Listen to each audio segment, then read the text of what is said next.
Hello everyone, welcome to iFace. तो कैसे हो आप लोग सभी। आज हम बात करने वाले हैं स्वीट पीजी के मोस्ट इंपॉर्टेंट टॉपिक्स की। कहाँ से क्वेश्चन आते हैं स्वीट पीजी बायोकेमिस्ट्री के अंदर, यानी कि common university entrance test for post graduation की जो हमारी एग्ज़ाम होती है स्वीट पीजी की, उसमें कहाँ से क्वेश्चन आते हैं। ठीक है, बायोकेमिस्ट्री का सिलेबस हम देखने जाएंगे तो बड़ा वास्ट सिलेबस है, 14 यूनिट से बना हुआ है और बहुत ज़्यादा वास्ट सिलेबस आपको नज़र आएगा। जनरली स्वीट पीजी के अदर कोर्सेज में सिलेबस जो है, यूनिट जो है वो कम है या फिर सिलेबस बहुत छोटा है, बट बायोकेमिस्ट्री के अंदर हम देखते हैं कि सिलेबस बहुत वास्ट नज़र आता है। बट आपको घबराना नहीं है, ठीक है, कि सर स्वीट पीजी में इतना बड़ा सिलेबस क्यों है। ठीक है, उसमें क्या रखा है कि स्वीट पीजी का जब बायोकेमिस्ट्री का आप ओपन करके देखोगे तो हर सब टॉपिक्स उन्होंने लिख कर दिए। तो ये तो हमारे लिए फ़ायदेमंद वाली बात हुई। क्यों? क्योंकि उन लोगों ने सब कुछ लिख के दिया, जो भी टॉपिक वो पूछेंगे ना, हर सब टॉपिक लिख कर दे दिया आपके लिए। तो अब आपको पढ़ना ज़्यादा आसान होगा, क्योंकि बाकी यूनिट्स में जैसे कि आप स्वीट पीजी जूलॉजी या स्वीट पीजी बॉटनी के अंदर देखोगे तो उन्होंने यूनिट का नाम मेंशन किया है सिर्फ, और उसमें कितना इन डेप्थ इन डिटेल पढ़ना है किसी को नहीं बताया। ठीक है, वहाँ पर भी 14 यूनिट्स हैं, पर कितना डिटेल में पढ़ना है ये नहीं बताया। तो वहाँ वाले एस्पिरेंट को ऐसा लगता है कि सर हमारा सिलेबस सर 14 यूनिट्स है, बहुत ज़्यादा दे के रखी है, समझ नहीं आता, उनको भी ऐसा लगता है। बट जब वो बायोकेमिस्ट्री वाले देखते हैं उस सिलेबस को तो उनको लगता है इनका छोटा है, बट किसी का नहीं, सबका इक्वली है। So don't worry. तो आज हम बात करेंगे कि मोस्ट इंपॉर्टेंट टॉपिक्स के बारे में, और ये पढ़ लिए तो हमारा स्वीट पीजी का बायोकेमिस्ट्री का जो एग्ज़ाम है वो बहुत अच्छा जाएगा। ठीक है, अब मैं आपको बता दूं कि जैसा मैं यूजुअली बताता हूं कि कोई भी टॉपिक बताने से पहले मैं नहीं चाहता हूं, ठीक है, कि आपका स्कोर कम आए। मैं चाहता हूं आपका स्कोर बहुत बढ़िया है, बहुत बहुत बढ़िया है। ठीक है, तो ये किसके लिए है फिर? ये उन एस्पिरेंट के लिए जो कम टाइम बचा है और जिनको रिवीजन ज़्यादा करना है या सिलेबस उनके सामने बड़ा वास्ट बाकी है, ये उनके लिए है। ठीक है, अब जिन जो सिलेबस पढ़ चुके हैं उनके लिए, तो उनके लिए क्या है इसमें फिर? उनके लिए ये है कि गाइस इसमें मेन टॉपिक्स आपको पढ़ लेना है, और पढ़ने के बाद जो भी टॉपिक्स आप पढ़ लो, ठीक है, इनको ज़्यादा टाइम देना है पढ़ने, इनका क्वेश्चन प्रैक्टिस भी कर लेना। अब जो इन टॉपिक के अलावा बचे हुए जो टॉपिक है और आपने पढ़ रखे हैं पहले, तो उन टॉपिक को आपको थोड़ा सा कम टाइम देना। तो अपना जो टाइम डिस्ट्रीब्यूशन है इन टॉपिक्स को ज़्यादा दे दो। वो इसलिए क्योंकि यहाँ से क्वेश्चन बन रहे हैं, और जहाँ से क्वेश्चन बनते हैं वो पढ़ना हाँ स्मार्ट स्टडी में आता है। ठीक है, तो चलिए स्टार्ट करते हैं। ये टॉपिक कौन कौन से होने वाले हैं इस वीडियो के एंड तक बने रहना गाइस। अब ये मैं भी आपको एक और बात बता दूं यहाँ पर, ठीक है, चलो कि सर आपने इतना बताया तो ये भी बता दीजिए। तो मैं एक और बात आपको यहाँ पर बताना चाहूँगा। ठीक है, सिलेबस इतना बड़ा है, यहाँ पर 14 यूनिट्स का सिलेबस है। सर ये आप कहाँ से टॉपिक लेकर आए? ठीक है ना, क्योंकि ट्रांसपेरेंसी रहनी चाहिए। ठीक है ना, मैं कहाँ से लेकर आऊँ, मुझे कैसे पता है, पेपर तो आया नहीं अभी तक, तो मैं कहाँ से लेकर आया हूँ? तो मैं पेपर एनालिसिस के बेसिस 22, 23 और 24 इन 3 सालों के पेपर मैंने ओपन करे। हर टॉपिक, ठीक है, स्वीट पीजी के इन 14 यूनिट से जो क्वेश्चन आए थे उनको उस यूनिट में उन क्वेश्चन को रख दिया मैंने। अब फिर मैंने देखा कि कौन से सब टॉपिक्स है। अब इस यूनिट में भी बड़े बड़े टॉपिक्स है, बहुत सारे टॉपिक्स है, तो उस टॉपिक में भी किस टॉपिक से आया वो, ठीक है, तो वो टॉपिक्स में लेकर आ गया हूँ। ठीक है, जहाँ से मैक्सिमम नंबर ऑफ क्वेश्चन पूछे गए हैं इन 3 सालों में। ठीक है, ध्यान रखना अभी तक स्टेबल एग्जाम हुई नहीं है, तो अदर टॉपिक से भी क्वेश्चन आ सकते हैं, इसलिए मैं उनको पढ़ने के लिए मना नहीं कर रहा हूँ। मैं आपसे बस इतना कह रहा हूँ कि जो ये टॉपिक मैं बताने वाला हूँ, ठीक है, उन टॉपिक को तो एटलीस्ट पढ़ लेना, उन टॉपिक्स को तो आपको पढ़ना ही पढ़ना है। ओके एवरीवन, तो चलिए आगे बढ़ते हैं और मैं बात करूँगा आगे अब किसके बारे में। चलिए, तो अब पहले ये पेपर एनालिसिस जहाँ से मैं मोस्ट इंपॉर्टेंट टॉपिक्स लेकर आया। अब यहाँ पर आप देखोगे तो हर यूनिट से क्वेश्चंस पूछे गए 2022, 23 और 24 में, यानी कि 2022, 3 और 4 में। तो हर टॉपिक से सर, तो फिर क्या हर तो यूनिट तो पूरी इंपॉर्टेंट है ना, 14 के 14 यूनिट, तो उनमें कौन सा टॉपिक आपको पढ़ना है ये मैं लेकर आया हूँ आपके लिए। ठीक है, तो चलिए अब आगे स्टार्ट करते हैं विदाउट एनी डिले। तो जैसे जैसे मैं बताता जाता हूँ वैसे वैसे आपको करते जाना है, ध्यान रखिएगा। ओके, तो चलिए स्टार्ट करते हैं। अब देखो ज़रा, अब यहाँ पर हम बात करेंगे थोड़ा सा, ठीक है। चलिए, तो आगे अब देखो कौन कौन से most important topics of sweet PG biochemistry. अब मोस्ट इंपॉर्टेंट टॉपिक्स में हमें क्या क्या देखना है? तो पहली यूनिट है हमारी इंट्रोडक्शन टू बायोकेमिस्ट्री। इसमें से क्या क्या आपके लिए इंपॉर्टेंट है? तो fundamental properties of element, their role in formation of biomolecules and clinical reaction या केमिकल रिएक्शंस। ठीक है, अब देखो ज़रा concept of pH, mole, mole fraction, molarity क्या होती है, यहाँ से क्वेश्चन बने हैं। Unique property of water as a universal solvent, यहाँ से क्वेश्चन बने हैं। ठीक है, नेक्स्ट हम बात करेंगे bio organic chemistry and metabolites के अंदर। तो केमिकल बॉन्डिंग से क्वेश्चंस बने हैं। Stereochemistry and determining confirmation of biomolecules, यहाँ से क्वेश्चन बने हैं यूनिट नंबर 2 में। यूनिट नंबर 3 है सेल बायोलॉजी, यहाँ पर structure of cell and various cellular event, function of various subcellular organelle, composition of cytoskeleton and extra cellular matrix से बने हुए हैं क्वेश्चंस।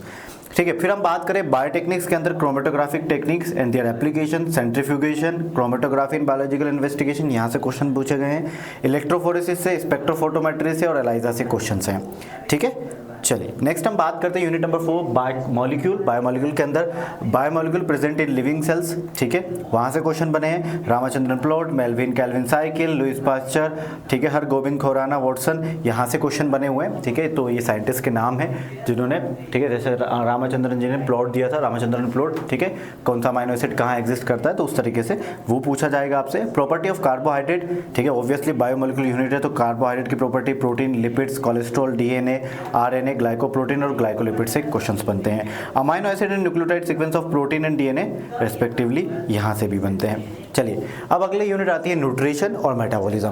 न्यूट्रिशन से, ठीक है, न्यूट्रिशन वाली यूनिट से कहाँ से क्वेश्चन बनते हैं? Glycemic index, balance diet, micronutrient deficiencies and remedies, nutraceuticals and their importance, junk food and their hazard, यहाँ से क्वेश्चन बनते हैं। मेटाबॉलिज्म में importance of lipids as storage molecule and as structural component of the bio membrane, यहाँ से question बनते हैं। ठीक है, और role of TCA cycle in central carbon metabolism, importance of anaplerotic reactions and redox balance, यहाँ से क्वेश्चन बनते हैं। अब कुछ लोगों को ऐसा लग रहा है सर सब तो नहीं लिया है, सब नहीं लेकर, जब सिलेबस देखोगे तो इनसे भी बहुत ज़्यादा है। ठीक है ना, मैं उनमें से कुछ सर्टेन सब टॉपिक्स लेकर आया हूँ बस, राइट एवरीवन, तो ध्यान रखिएगा।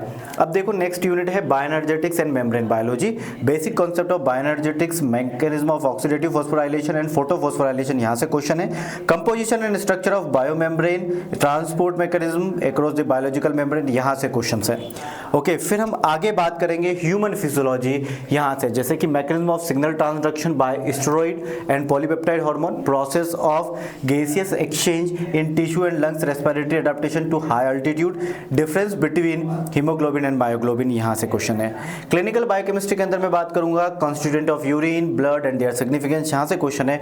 Role of enzymes in diagnosis of various diseases, causation of diseases of liver, kidney and mechanism of cancer, यहाँ से क्वेश्चन है क्लिनिकल बायोकेमिस्ट्री में। वहीं मैं बात करूं माइक्रोबायोलॉजी में, तो माइक्रोबायोलॉजी में लुइस पास्चर का कंट्रीब्यूशन क्या था, यहाँ से एडवर्ड जेनर का, रॉबर्ट कोच का माइक्रोबायोलॉजी में एंड इम्यूनोलॉजी में, तो यहाँ से क्वेश्चन है। Discovery of antibiotic and their target, drug antibiotic resistant, preventive and therapeutic approaches of infectious disease, यहाँ से क्वेश्चंस बने हैं। Microorganism as an model system in genetics and biochemistry, यहाँ से क्वेश्चन है। Basic concept of metabolism, metabolic engineering and synthetic biology, यहाँ से question है। फिर इम्यूनोलॉजी के अंदर आप देख ही सकते हैं immunological structure and function of different classes of immunoglobulin, genetic basis of antibody, diversity and importance of humoral cell mediated and innate immune response in combating pathogen, यहाँ से क्वेश्चन है। देखो बहुत छोटे छोटे सब टॉपिक्स हैं, बहुत कम टाइम, हाफ मतलब मैं कहूँगा कि हाफ आवर में हो जाएंगे। ठीक है, आधे घंटे में, बहुत ज़्यादा है। ठीक है, immune system including cell, organ and receptor, ये है। Importance of antigen antibody interaction in disease diagnostic, यहाँ से क्वेश्चन है। एंजाइमोलॉजी में enzymes and their importance in biological reaction, activation energy and its importance in biological reaction, यहाँ से question है। Activation energy and its importance in biological reaction, यहाँ से भी एंजाइमोलॉजी में क्वेश्चन है। Molecular biology and genetic engineering, यहाँ से भी क्वेश्चन है। तो क्या क्या है, ठीक है, ये सब टॉपिक्स है, ये आपको पढ़ लेना है, सारे के सारे स्क्रीनशॉट लेते चलना। ठीक है, तो ये सारे टॉपिक्स हमारे क्या हुए, टोटल 14 यूनिट्स हैं स्वेट पीजी बायोकेमिस्ट्री के अंदर। तो कई बच्चों की डिमांड थी सर स्वेट पीजी बायोकेमिस्ट्री का बड़ा वास्ट टॉपिक है, वास्ट सिलेबस है, प्लीज़ इसके इंपॉर्टेंट टॉपिक्स बता दो, तो मैंने बता दिए हैं। ठीक है, अब आपको इसमें भी ज़्यादा लग रहा है तो फिर पता नहीं आप कैसे क्वालिफाई करोगे, I don't get it, but ठीक है आप कर लोगे, मुझे मालूम है, क्योंकि ये सब टॉपिक्स लेकर आया हूँ मैं। देखो यूनिट में भी मैं सब टॉपिक्स लेकर आया हूँ और ये सब टॉपिक्स बहुत छोटे छोटे से हैं, बहुत छोटे छोटे, कोई हाफ एन आवर का है, ज़्यादा से ज़्यादा कोई बड़ा होगा तो 1 आवर का होगा। ठीक है, तो इन सब टॉपिक्स में अब ये डीएनए रिपेयर, ठीक है, डीएनए रिपेयर में आधा घंटा लगता है, 40 मिनट्स ज़्यादा से ज़्यादा। ठीक है, ट्रांसलेशन में आधा घंटा लगेगा। ये तो मॉलिक्यूलर बायोलॉजी और जेनेटिक्स के 2 यूनिट के मिला के हैं एक तरीके से ये। ठीक है, फिर भी तो आपको एक दिन में 1 यूनिट भी आराम से ख़त्म होती है। अभी बहुत टाइम बाकी है अभी आपके पास भी, ठीक है, 14 डेज़ नहीं बाकी हैं, 14 से तो ज़्यादा ही बाकी है हमारे पास, 24 से 25 दिन बाकी हैं, तो फिर भी आप आसानी से कर लोगे। ओके, अब आपको ठीक है फिर भी मदद चाहिए तो we have recorded course for you all, चाहे वो CUET PG life science, zoology, botany, microbiology, biochemistry, plant biotechnology का क्यों ना फ्लैट 65% ऑफ के साथ चल रहा है। Use the coupon code MP sir. For more offer and update please visit our website www.ifsonline.com और कूपन कोड यूज़ करना ना भूले MP sir for flat 65% of. जो आपके जूनियर हैं, ठीक है, या आप लेक्चर देख रहे हो कोई भी अभी, तो IIT JEM अकेडमी 2026 की तैयारी करना चाहते हो, 17 फेब से हमारा बैच स्टार्ट हुआ है, यहाँ पर भी 65% ऑफ है, अभी इनरोल कर लीजिएगा, ठीक है। नेक्स्ट मैं बात करूँ, अब आपके लिए और बेहतर का टेस्ट सीरीज अवेलेबल है, PYQ कोर्सेज अवेलेबल है आपके लिए, तो PYQ कोर्स आप ले सकते हो एट जस्ट 499 में, कूपन कोड यूज़ करिएगा MP सर। इसी के साथ साथ ध्यान रखिएगा, और किसी भी एग्ज़ाम की इन्फॉर्मेशन, अपडेट और सिलेबस, एग्ज़ाम पैटर्न, PYQ को डाउनलोड करने के लिए फ्री ऑफ कॉस्ट, तो आप हमारा ऐप डाउनलोड कर सकते हैं और वहाँ पर ये सारा कंटेंट फ्री है, ठीक है। We are result oriented institute, आप ऐसे इंस्टीट्यूट को सिलेक्ट करिए जो रिजल्ट ओरिएंटेड हो, और अभी तक आपने IFS का ऐप डाउनलोड नहीं कर रखा हो तो प्लीज़ डाउनलोड अवर ऐप, ठीक है, क्योंकि यहाँ पे कई सारा कंटेंट फ्री ऑफ कॉस्ट है। तो that's all from my end, signing off Mohit Patel. मिलते हैं किसी और वीडियो में, till then bye bye, take care and happy learning. I hope आज का ये वीडियो आपको बेहद पसंद आया हो, तो लाइक ज़रूर करिएगा, चैनल को सब्सक्राइब करिएगा। मिलते हैं नेक्स्ट वीडियो में, बाय बाय एवरीवन।